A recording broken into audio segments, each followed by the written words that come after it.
Bingo Production. White House Records.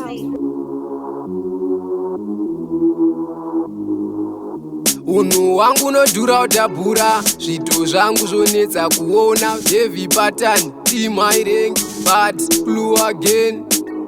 Vaongorori muri kudhipisa, staira rangu mchirishatisa, asi chokwadi ndakwabatisa, zvelife yangu amumbozvikwanisa. Hunhu hwangu nodhura udhabhura, zvito zvangu zvonetsa kuona. Uziya nezvangu vari kuhadhira, skiri rangu rinovajambisa. Hunhu hwangu nodhura udhabhura, zvito zvangu zvonetsa kuona. Uziya nezvangu vari kuhadhira, skiri rangu rinovajambisa. Hongu ndiri nyamasa ndirumike, life yangu inaiveteke. Vongorori vaudza ndikendenge, ngavatraya sandikundike. Irakadziya kuti munondida, Mwari ndoziya. Isailo kuramba mchikiya, zvandoronga watadzozviziya. Timhairengi hunhu hwangu nodhura udhabhura, zvito zvangu zvonetsa kuona. Uziya nezvangu vari kuhadhira, skiri rangu rinovajambisa. Hunhu hwangu nodhura udhabhura, zvito zvangu zvonetsa kuona. Uziya nezvangu vari kuhadhira,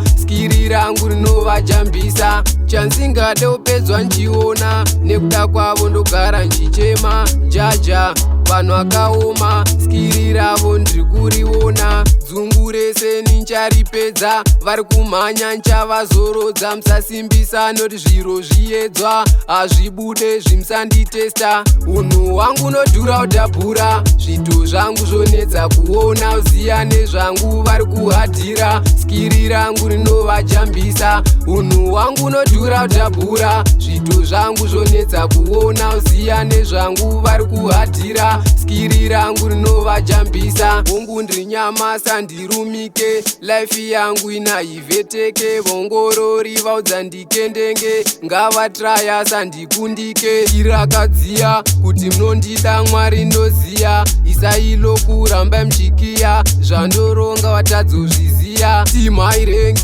hunhu hwangu nodhura udhabhura, zvito zvangu zvonetsa kuona. Uziya nezvangu vari kuhadhira, skiri rangu rinovajambisa. Hunhu hwangu nodhura udhabhura, zvito zvangu zvonetsa kuona. Uziya nezvangu vari kuhadhira, skiri rangu rinovajambisa. Chansingade upedzwa nchiona, nekuda kwavo ndogara nchichema. Jaja vanhu akaoma, skiri ravo ndiri kuriona. Dzungu rese nicharipedza, vari kumhanya nchavazorodzwa. Musasimbisa noti zviro zviedzwa, hazvibude zvisandita.